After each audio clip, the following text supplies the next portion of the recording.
Okay, picture this. You walk into a party, you don't know many people there, and then someone very friendly, walks right up to you, smiles, and says, "Hey, so tell me about yourself." And suddenly, your brain just stops. Everything you know about yourself completely disappears. You forget your job, your hobbies, your childhood, your own name. You just stand there, smiling, thinking, who am I? What do I even do? Why is this happening to me? Oh, that is so real. I was at a work event last year and someone asked me exactly that. And I literally said, I uh I like pasta. That was my entire answer. Pasta. Pasta? Jim, that is incredible. I know. The woman looked at me like I had three heads, and I just stood there, nodding, like pasta was a personality. Ha, I can imagine her face. And here's the thing, this doesn't just happen in English. It happens in everyone's first language too. But when you're learning English, that blank, frozen feeling, it multiplies. Oh, absolutely. And that is exactly why we're here today. If any of that felt a little too familiar, you are in exactly the right place. Welcome to Native English Academy. I'm Amy. And I'm Jim. And today we are diving deep into one of the most requested topics we have ever covered on this show. How to describe yourself in English. And we're going to go through this from a few really practical angles. Why it feels so hard psychologically, strategies for different real-life situations, and actual phrases you can use today. And here's the fun part. We're going to do some practice together. So get ready because we are going to ask you to say certain phrases out loud. Don't be shy about it. Say them, even if you're on the bus. Especially if you're on the bus. Let the other passengers wonder. Okay, let's get into it. Ha! All right, so let's start at the very beginning. Why is this question so hard? We live in our own heads 24 hours a day. We know ourselves better than anyone. So why does tell me about yourself feel like a trap? Right, it's such a simple question on the surface. 4 words. And yet, I think the first reason it's so hard is that there is genuinely no single correct answer. Like, who are you, really? Are you your job, your family, your hobbies, your values? You can't say everything at once. So immediately you're faced with this impossible task of choosing which version of me should I present right now. And on top of that, you want to make a good impression. So there's social pressure layered on top of everything. Yeah, and for English learners especially, you're also processing the language at the same time. You're thinking, I want to say I'm creative, but how do I say that naturally? Is it creative, artistic, imaginative? What's the difference? You're running three programs in your brain at once. 3 programs, exactly. And research actually backs this up. The question, tell me about yourself, is stressful even for native speakers because you feel like whatever you say is going to define you in that person's eyes. And that pressure makes us freeze or default to the most boring, safe answer possible. I work in IT and I go to the gym. Ha! Not that there is anything wrong with IT or gyms, but it doesn't tell a story, right? It doesn't tell a story at all. And the good news is, once you understand why it feels hard and you have a couple of strategies in your pocket, it gets so much easier because you stop trying to answer perfectly and you just start communicating. Exactly. Communicating, not performing. Okay, so let's talk about strategies depending on where you are and who's asking. Let's start casual. You're at a party or a social gathering, maybe a friend's birthday dinner. Someone new sits next to you and asks, "So, what do you do?" Or, "Tell me a bit about yourself." What do you actually do? Okay, so the first thing I want to point out is you don't have to answer the question literally. What do you do doesn't have to mean recite your job title and company name. In a social setting, what people are really asking is, who are you? Are you interesting? Are we going to have a good conversation tonight? That's the real question underneath. Right, right. So instead of just firing off your job title, you lead with something more alive. A current project, a passion, something you've been doing recently, something that opens a conversation rather than closes one. Okay, Amy, let's show them. Can we do a quick role play? Let's do it. You be the friendly stranger. Hi there. I don't think we have met yet. I'd love to hear a bit about you. Hi, I'm Amy. My day job is in marketing, but honestly, lately I've been completely obsessed with learning pottery. I just started classes last month and I am genuinely terrible at it, but it's the most fun I've had in years. Oh, wow, pottery. That's so cool. How did you even get into that? And now we have a real conversation. You see what happened there?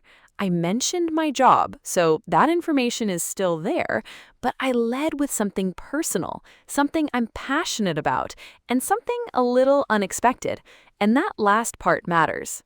Mm-hmm. When you share something a little unexpected, people get curious. They lean in. They want to know more. It's way more engaging than a job title, no matter how impressive that job title is.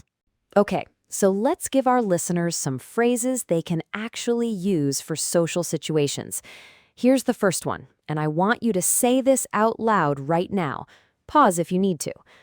My day job is blank, but what I'm really passionate about is blank. Say it out loud and fill in your own words. Go ahead. We'll wait a second for you. Lately, I've been really into, and you just fill in whatever you're excited about right now. Lately, I've been really into hiking. Lately, I've been really into learning Japanese cooking. It's current, it's natural, and it sounds like a real person talking, not a resume. Repeat after me. Lately, I've been really into. Say that now. Love it. And one more for social settings. I describe myself as someone who, this is a slightly longer phrase, but it works beautifully. I describe myself as someone who loves trying new things. Or I describe myself as someone who gets really excited about creative projects. Pause right now and say it out loud. I describe myself as someone who, and finish it your way. Excellent. Notice how none of those phrases sound scripted or rehearsed. They sound like a real person having a real conversation. That's the goal. Okay, let's move on to a different situation.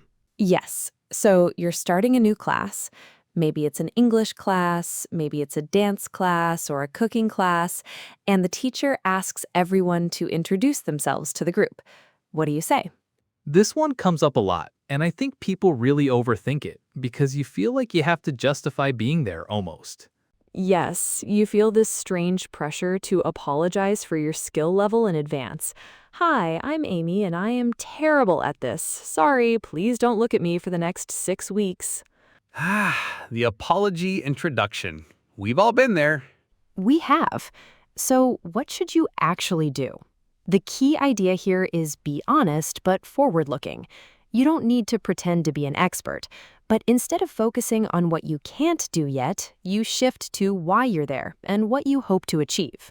Right, it's a reframe. You're not defining yourself by your current weakness, you're defining yourself by your goal and your curiosity. And that makes you sound much more interesting and self-aware. Exactly. So instead of, "Hi, I'm a complete beginner and I don't know anything," you say something like, "Hi, I'm Amy. I've always been curious about this, and I'm really excited to finally give it a proper try." See the difference? It's still honest, you're not pretending to be an expert, but it's positive and forward-looking. Mm-hmm. It sounds confident without being arrogant. And here's a phrase that I really love for this kind of situation. One thing I'm hoping to get better at is. It's humble, it's honest, and it shows you have a specific goal. People respect that. Oh, that's a good one. Okay, listeners, your turn. Say this out loud and fill in the blank. One thing I'm hoping to get better at is. You could say, one thing I'm hoping to get better at is speaking English more naturally. Or, One thing I'm hoping to get better at is having confidence in conversations. Try it now. Awesome. And one more phrase for this type of situation.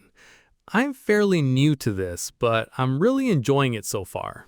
That one does so much work in such a short sentence. It acknowledges your level honestly, but it ends on a note of enthusiasm. And people love enthusiasm. It's genuinely contagious. Completely contagious. If you walk into a room excited about something, people feel that.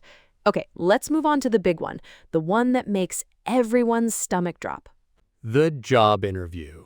The job interview. Someone looks at you across a table or these days across a video call screen and they say, "So, tell me about yourself," and your soul leaves your body. Huh, yes, that feeling. Okay, so what do you actually do in a professional setting?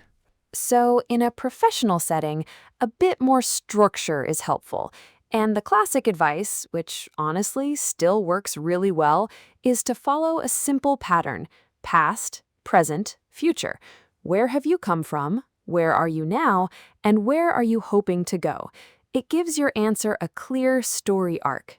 Right, and keep it concise. This is not your full autobiography. Aim for about 60 to 90 seconds.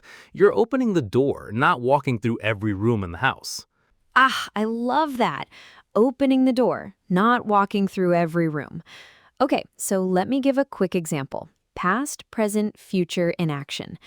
I've been working in marketing for about 5 years, mostly focused on digital content and social media. Right now, I'm a marketing manager at a tech company, and I really enjoy building strategies from the ground up. What I'm looking for next is a role where I can take on more creative leadership and work with a bigger team. That's it. Short, clear, it flows. And it naturally invites follow-up questions. You mentioned building strategies from the ground up. They're probably going to ask you about that. You've given them threads to pull. Exactly. You're not trying to say everything. You're planting seeds for the conversation. Okay, so vocabulary really matters in a professional context. Jim, let's talk about what I call strength adjectives. Yes, these are the kind of adjectives that describe your working style and professional character. Things like detail-oriented, adaptable, collaborative, proactive, results-driven. Let's do a shadowing drill right now. Amy and I are going to say each word and you repeat it out loud after us. Ready? Detail-oriented. Detail-oriented. Good. Next one. Adaptable. Adaptable. Your turn. Adaptable. Collaborative. Collaborative. Proactive. Proactive. Your turn. Proactive. And last one, results-driven. Results-driven.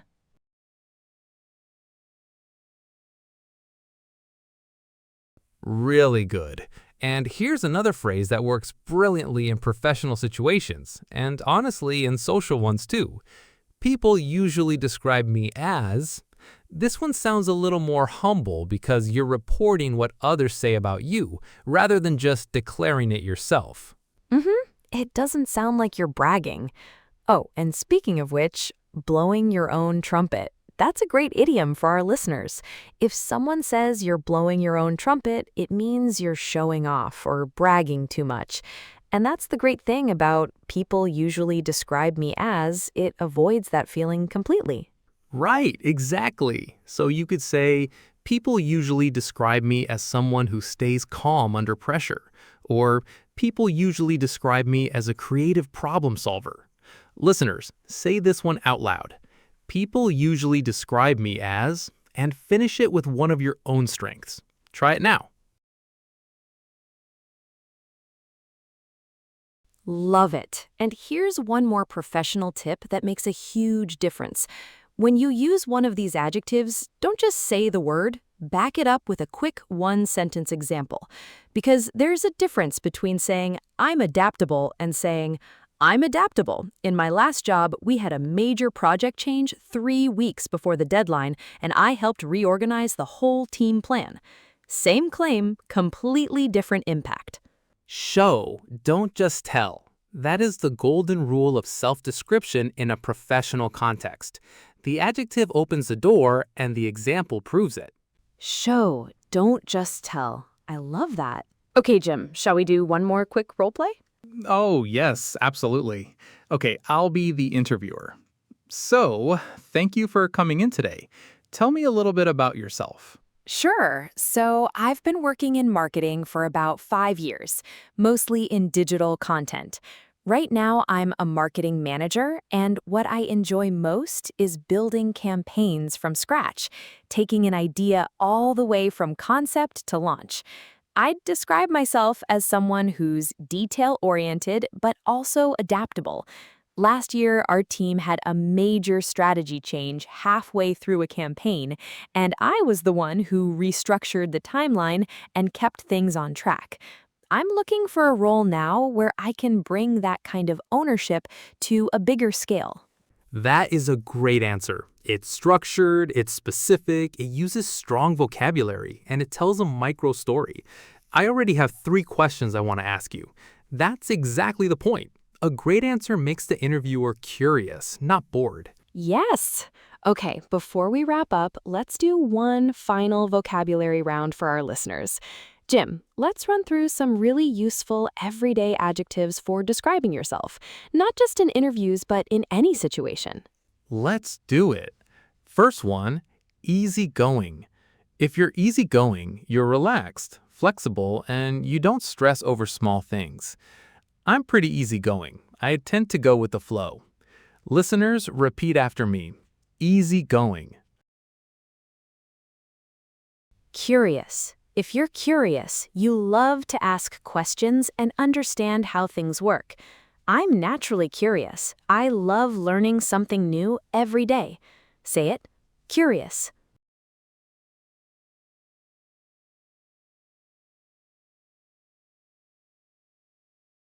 And one more, straightforward. If you're straightforward, you're direct and honest. You say what you mean without complications. I'm pretty straightforward. I prefer to be honest even when it's a little uncomfortable. Repeat after me. Straightforward. Wonderful. Okay, and Jim made a point earlier that I really want to expand on because it's a game changer. When you use any of these adjectives, add a connector phrase that links the trait to a result. For example, I'm easygoing, which means I get along well with most people. Or I'm ambitious, so I always have a personal project I'm working on outside of work. Right, which means and so are your best friends here. They turn a simple claim into a mini story. It's the difference between sounding like you're reading a list of personality traits and actually telling someone something real and believable about yourself. Exactly. A list is forgettable. A story is memorable. Always go for the story. All right, let's wrap up with a quick recap of everything we covered today. So first, we talked about why tell me about yourself is such a tricky question, even for native speakers. And the key insight is you freeze because the question is open-ended and you want to make a good impression at the same time. Once you understand that, you can stop chasing the perfect answer and just start communicating. For social settings like parties or gatherings, lead with your passions, current projects, or something a little unexpected. Don't just give your job title. Try phrases like, my day job is blank, but what I'm really passionate about is, or lately I've been really into. For new classes or hobby groups, focus on your goals and your curiosity, not your current skill level. One thing I'm hoping to get better at is, and I'm fairly new to this, but I'm really enjoying it so far, both work incredibly well. And for professional settings and job interviews, use the past, present, future structure. Keep it to about 60 to 90 seconds. Use strong adjectives like detail-oriented, adaptable, collaborative, and proactive. And most importantly, show, don't just tell. Back up every claim with a quick example. Now, here's your homework for this week. Take just one phrase from today's episode, whichever one resonated with you the most, and use it in a real conversation this week. At work, at a class, with a neighbor, anywhere.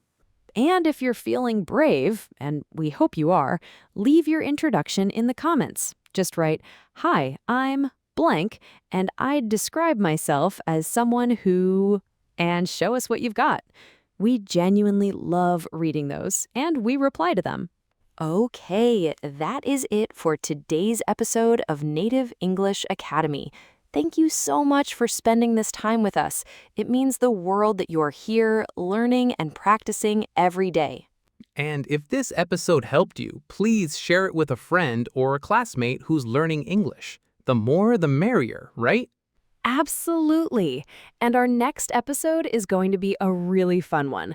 We're talking about how to handle awkward moments in English, like when you didn't understand something someone said, but you already nodded along 3 times and now it's too late to ask.